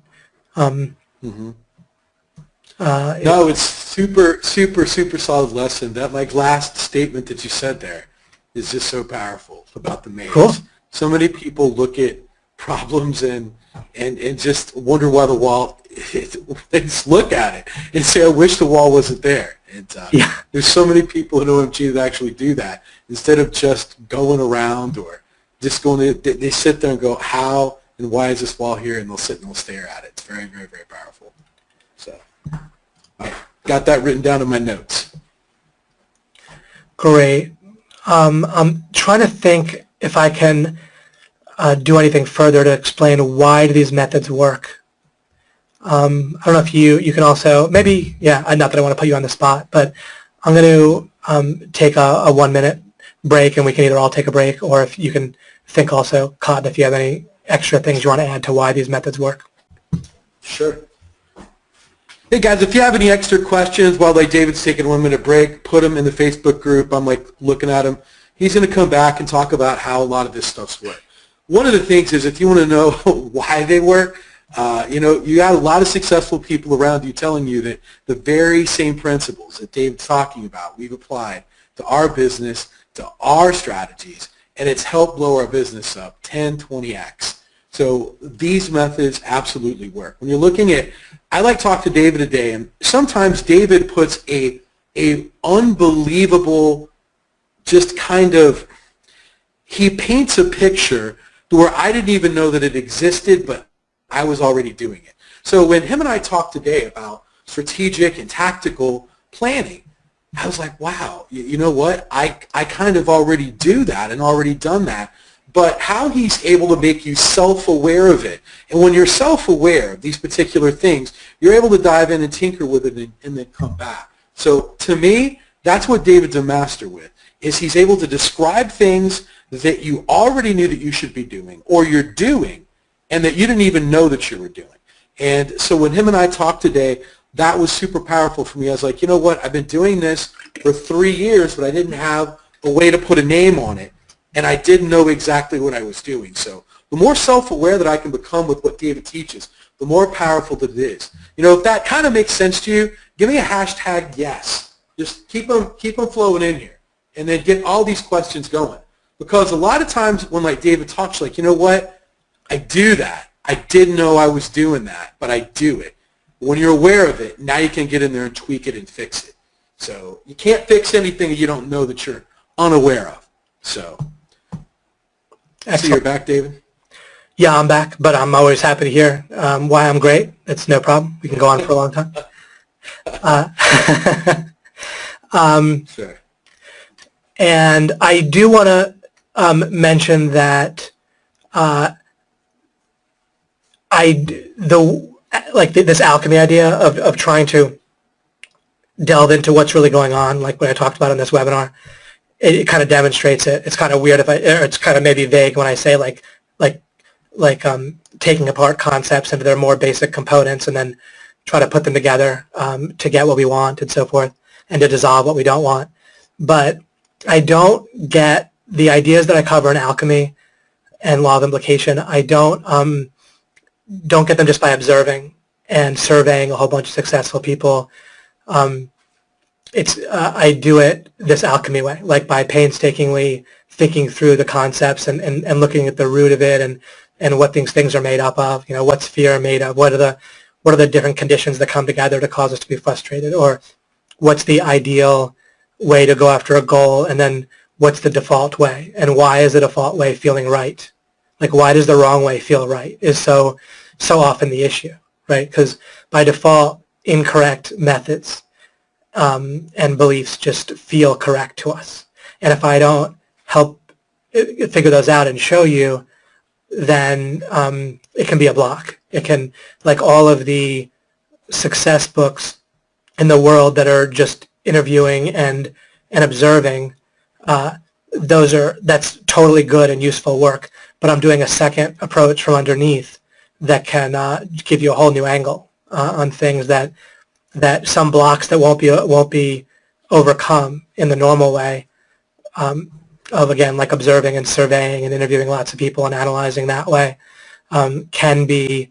It's just different, and what you experience in this webinar is an example of what I'm talking about, even if it's kind of a little vague as I try to describe it in the abstract. But it's a different approach, and it takes me a bunch of time and thinking to do it. But it can break through and give you a different type of insight than just the one other way.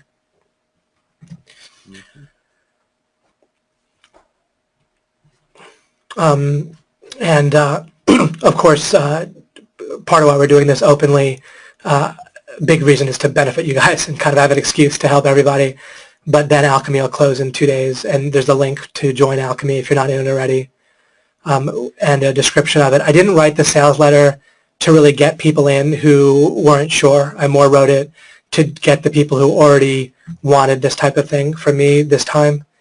And then in the future, I'll more work on, we have hundreds of people participating already, but from doing it this way. But I just kind of wanted to do it this time with people that particularly are willing to trust me and want to be doing it. But it's really going very, very well. And I'm making a big push with you guys where you can kind of feel my energy, get my, a lot of different angles on things, get a lot of training, all the way through understanding your mind to then coming up through and using that to to understand that making money is about creating your offer, understanding that, and then understanding that as you're doing that, then relationships, business relationships, other relationships are hugely important, and that you're going to have a whole massive advantage when it comes to relationships if you can have the clarity regarding your self-image, that you actually can build properly, not just have it be kind of absorbed and then what you feel like is right based on what you've absorbed. So it's always hard to fully describe to you all the things that I'll do with you, but it's unique and will give you a calm confidence and help give you a whole different angle that'll help you succeed with making money, consulting, doing joint ventures. But look, it's so much easier to make money when you look at it in terms of joint ventures and or consulting. Trying to make a whole business, trying to think of it like just trying to make a whole business work is quite difficult. Realizing that you can work with people that can help add energy to things that are just good. Like Mike Long is so good with networking, right? And I'm just not that motivated to do it.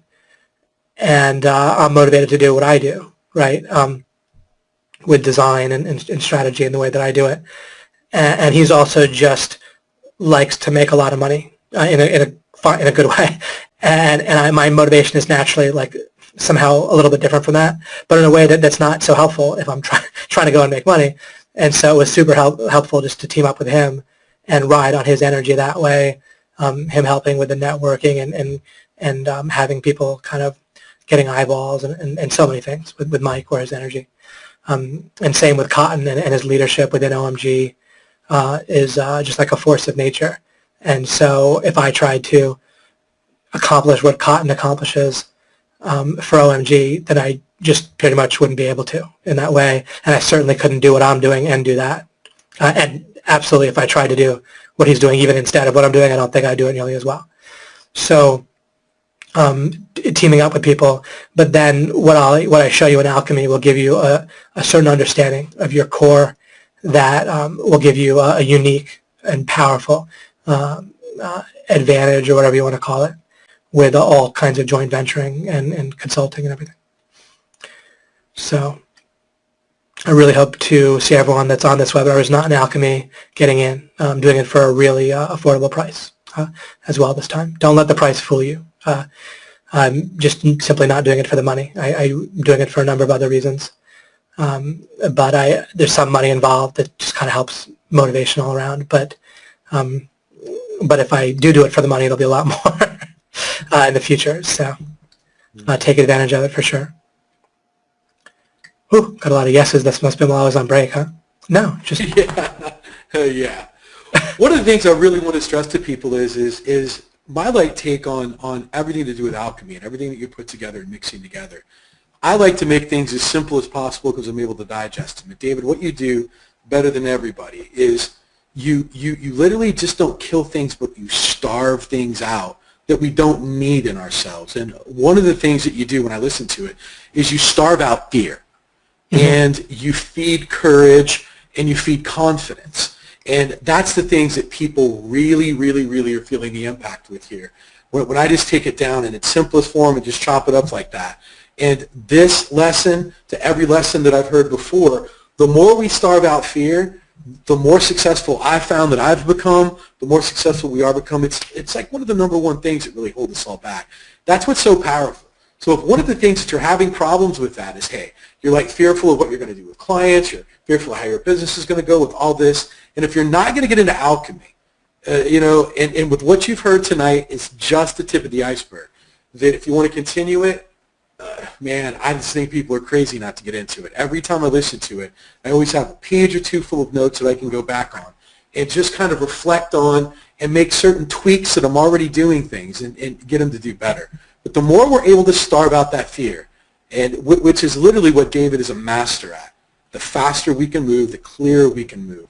And it's just amazing. So, and then if you agree with me on that, go to the Facebook group and just give me #StarveFear, because that's what David's doing. He's just literally knocking it out of like all of us. And there's a lot of times when I get around David, and I'm very fortunate. I feel extremely lucky. Mike and I talk to David probably more than anybody. And, David helped me. It's just an hour and a half. We were able to talk about how I could go from $700,000 up to $2 million a month with a business idea that I had. David was able to figure this out. We were able to move it around in just mere minutes. And there was no fear involved in it. Normally people are scared of this or that. And the conversation was so smooth, and it was so easy for us to just dissect and get. And that's what you get with David, is he takes everything and looks at it objectively. And when you can have this sort of trait, that's when your business and that's when your personal life and everything's going to blow up. And that's why I encourage you to stick with all of this. Just can't say enough great things about it. Thank you. That's awesome. Yeah, I'm trying to think about why it works without. It is a little bit of a cop-out, but it's why I'm doing Alchemy twice a week for over 3 months, is getting underneath and explaining things really foundationally.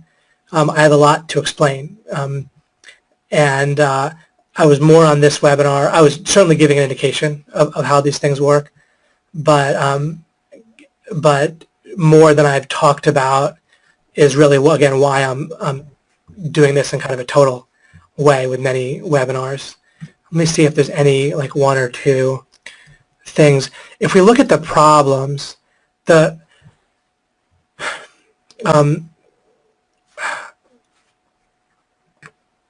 actually, I'll just say this thing here.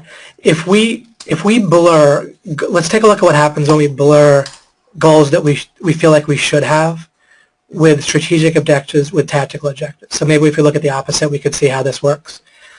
So if someone's like, oh, maybe I should make more money, or I should, or sometimes it's not the word should, but it's just like I want. Like, oh man, I want a car like that, right? But logically that involves the idea of should. Like if it's like I want that car, you don't really want anything if you don't to some degree feel like you should have it. Maybe not fully should, but just like to some degree.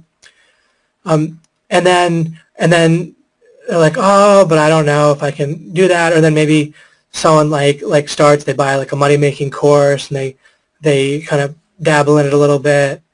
And then like maybe I shouldn't have it, right? Or maybe it's too hard. That can reflect on, or even if someone has a clear idea of what they want to make in terms of money, they're like, all right, I want to make 5 figures a month. But then they're like, I think I should maybe go to this networking meeting, or I should talk to this person, or I should follow up. But then they might think about how well, but maybe I'll feel kind of rejected, right, if they don't. And they might even not articulate those words, but the mind might come to that conclusion and just kind of make you feel like there's something else you need to do instead, right? It'll just be like, but, what about this other thing you need to do? And it'll feel like, yeah, that feels right. And so when it's kind of all blurred together, or people will be like, all right, I have a goal to make this amount of money, or often this will be like kind of a relationship thing in terms of someone saying yes in some way. There's not really a sense of what they're going to do next, how they're going to build with that. Or even if you want to have a car, and someone gets the car, and then they're like, okay, well, what's my next goal? Because I have the car, so now I need another goal for motivation. But you're not really building much with the car. You're not really standing on it, right? And it could be that someone does get a car that does help them network, or whatever it might be. But in many cases, they might get it and it might not. Or all kinds of times, people achieve whatever goal. They win some competition, and they're like, all right, well, that was nice, but now what do I do? Now it doesn't help me anymore. I kind of feel like I was on top of the mountain and felt great, but then it's a week later and it doesn't really do anything for me. I need to have some new goal. Let me think. And trying to think about the feedback thing. What did it, if you don't separate what you're going for from this idea of a tactical objective, then there's this idea that you can fail. Because like with goals, if you go for them with a normal idea of a goal, if you go for it and you don't get it, then you failed, right? Like if you try to get a person to say yes to you regarding any kind of relationship, right, business or personal, and then if they say no, you failed. Or if you try to make a particular e-commerce website work and it's been a while and it doesn't work, or you try to make a Facebook ad campaign work, or you try to make a sales letter sell, right? Then you try to get clients and they're not saying yes. Then that's confusing goals like what you want, strategic objective, but this concept hardly exists often for people, but whatever. Like confusing a goal with a tactical objective so you can experience failure, and then you feel like that hurts your self-image, right? And you feel like you need your self-image because this is all blurred to begin with, and so the only thing that keeps you going is feeling like you can because you're great, like you're good enough. So you need to believe you can. And then that creates this negative cycle of you only feel like going after goal, you only feel like setting bigger goals if you feel confident, which means you kind of feel this nice inflated sense of your self-image. And then you only feel motivated to take action because you feel confident, you feel like your self-image is strong enough. And then you're caught in this trap where then you're afraid to do things that could hurt your self-image by failing.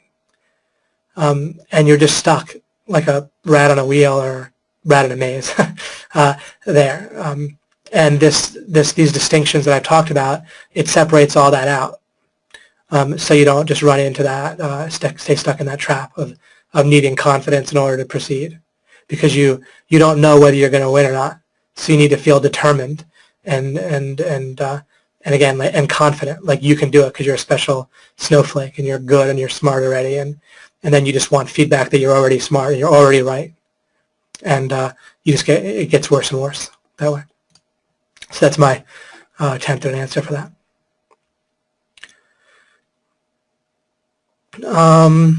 Can start to wind this down. Do you have any further examples or things that you wanted to share, Cotton? You don't need to, but I just didn't want to cut you off if you were. Not about the current lesson, no. I think we also got a stowaway that might want to say something. Oh, sure thing. Pop on. Now's the time. Someone's on. Might be mine. Hey guys, it's me. It is me. There we go. I was having some tech difficulties. I've actually been trying to get on for a little while, so I had to come on as Cotton. First of all, just had a great time with this event. David, I filled up a lot of pages and Snapchatted that at once. Somebody remarked that I have very bad handwriting, so just so you guys know, handwriting is not required to get good with your really fantastic results. I was talking to Liz Herrera. Liz has been particularly going hard after really getting Alchemy down herself. She's a little bit coming from behind. She started a little bit later, so I guess she's through 6 of the webinars. But one of the things that she said, and I thought this was really cool, was that she has really been trying to view it both, as an advanced, very successful entrepreneur like she is, but also trying to think about back how it would have impacted her, kind of with her default settings before she became a successful e-commerce person, and then went into poker, and then back into e-commerce. And she really took her notes from that standpoint. That led me tonight, as I was kind of going through Braingasm after Braingasm, there was something that Fletch said during the last webinar that Cotton and David had, where Fletch said that he had some really great coaches. He had a good fortune of meeting up with two or three quite great coaches, and where he really got a real golden nugget from each of them that had helped him in his life. He said that with David, it was like one guy, and it was like already 65 of these like golden nuggets. I think it was something like that he said, and I think that's very telling because.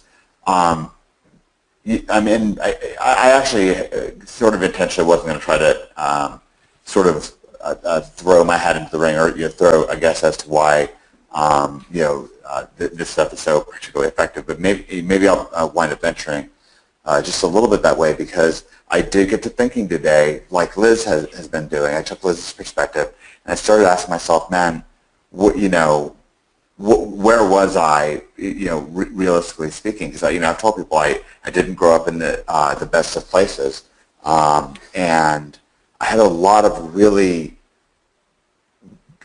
bad. I mean, when I say bad, I don't mean that I was a morally bad person, but I had some really, really bad habits that I picked up from, and I had some good ones too, by the way. But that's another thing is, if you can't tell good from bad, how do you know which talents to hold on to and to really focus in on as well? So that's another thing, really that really comes into play. And as I look back at, because I started in a place where I had no money starting out, and then the first business I started in, I ran into some troubles, and just so much so where I wound up in a heap of debt. And it was David Mills' advice that was the lifeline. He would work with me, and it was just unbelievable where we've gone, and where so many other, something that Cotton said during that webinar as well that really impacted me. Cotton said that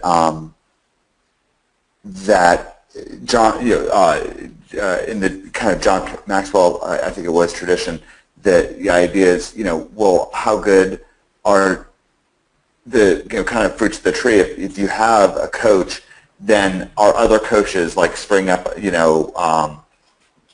his wake, because of what he was doing. So if like Bill Belichick coached and he, worked with Bill Parcells and who knows, who before that. But really, you look at these OMG player coaches and they're so tremendously successful. And a lot of others, it's not just limited to that. There's, tons of OMGers that have really bought into working with David and just had incredible success. But you just see so much success around him, so much gold. And I think that in a way, it's that David really has the whole thing mapped out. I mean, like what Fletch said about the 65, golden nuggets or whatever it was. But it's not that there's 10 million things that you need to change about yourself to really, really optimize. That's the crazy thing, is it's not that many. And David's got it really mapped out. And these alchemy sessions have been incredible. This is the 10th or 11th, depending on how you count it. And I've been on every single one of them live. And they're lengthy and they're powerful. And they're powerful in a way where you have to be engaged. And I've been going through them, back through them. I get on the phone. I talk with Liz about it. I see Fletch in the audience all the time, so I know he's doing it all the time as well. And David talks to Cotton so much. I mean, really, this is something that we're really, really focused on. And it's so powerful. And even now, today, like, not only did I go, like, literally from rags, really rags to riches, working with David, but it just grows and grows. I mean, he just doesn't stop. And the one thing I'll say about this opportunity right now is that when David Mills comes hard, I really take notice. It's something, one of the things I've learned in life is that when David goes on the attack, and I saw it when we played Magic, I saw it in his relationship, when he founded it and forged it, a really, really great relationship with his wife, Oya, same, when Chance came along, and certainly with OMG and building OMG and other projects before it. And there's certain times when David's really, really, focused in and gone on the attack. I mean, the first OMG Live, when David first, just started explaining the law of implication of the world, he really went hard and he created lessons that, I mean, Cotton, you told me, but you just went through those original law of implication lessons just again and again, and it was really influential, as well as studying OMG. Absolutely. Very, very, very influential in the building blocks to my business and my success.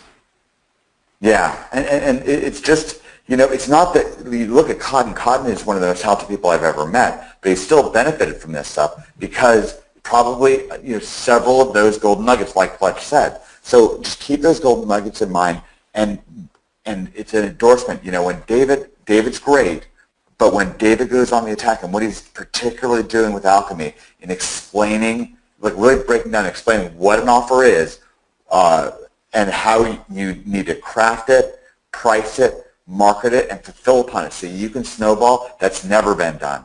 That's never been done. He has this, I mean, with OMG, he's created an unbelievable offer, and he's helped so many people like Cotton develop offers, including helping Cotton bring that to you and really, you know, open things up for you correctly, which he's done. He's just, Cotton's just changed so many lives. Cotton's changed my life.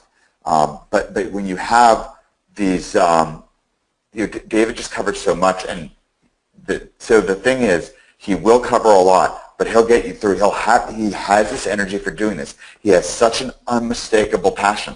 And I filled up, I think, like 2 notebooks already just going through these alchemy lessons. And it's so enriching. It's so exciting. And somehow he makes it doable. I always have the motivation to make the sessions, which feels great. So I want everybody who is ready for this kind of thing to know this has my utter endorsement. I'm doing this right now. I feel the changes. I am performing better. I am more energetic. I'm more productive. I'm happier. It's great stuff. And as I look back and think about all the things I learned from him, you know, as a beginner when I was getting started, and David was sort of like a kind of like a partner coach for me. It just changed everything for me, and I'm so glad that he's able to bring this to the hundreds and hundreds of people that are already involved in the sessions. Have been great and energetic, and it's been a wonderful, wonderful event. So, David, I want to thank you and lend that endorsement. Excellent. You're welcome, Mike. You're welcome, everyone. Such nice comments. And of course, Cotton's amazing Opus series, for those of you who are in our coaching NHP, you can make sure to get in Director's Cut and be on there. Incredible. Working on a whole different angle and free traffic with that. Sure. David, I just wanted to clear up a couple things for people that are listening. This will be, is this the last free Alchemy that they're able to attend without actually being a member? Yeah. Mm-hmm. Yeah, I opened this one up. It's great. Most of them are not open, but this one I opened up. This will be the last one. Great. And then this is included in Director's Cut, correct?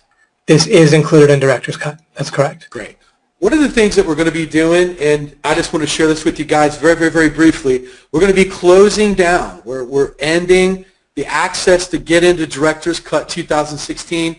We know that there's a lot of people that are listening right now that might be in Project Breakthrough. Your access ran out about 11 days ago. So with that, if you haven't had the opportunity to get in, we're also opening up one time only, Opus, this Wednesday. And I'm going to go ahead, and you're going to miss out on Alchemy, which is incredibly important.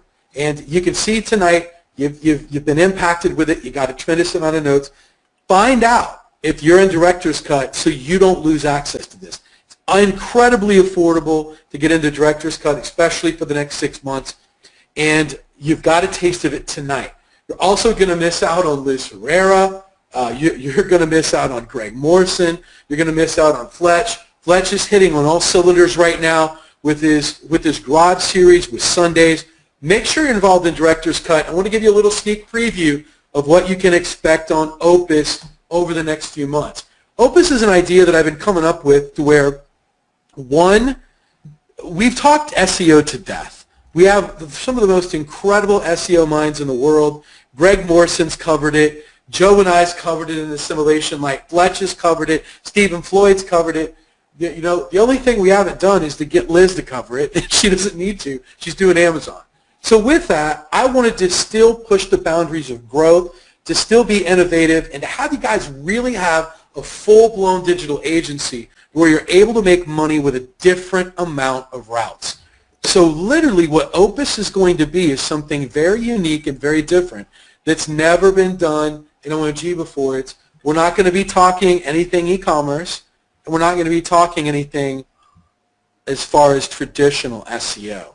We're going to be talking about traffic, and which is literally the most important thing that every client wants anyway. How do you build a viral social media account? We're gonna get into that. But most importantly, we're going to show you right in front of your eyes, because I'm tired of all these other SEO gurus out there and everyone else talking about what they can do and they don't show you.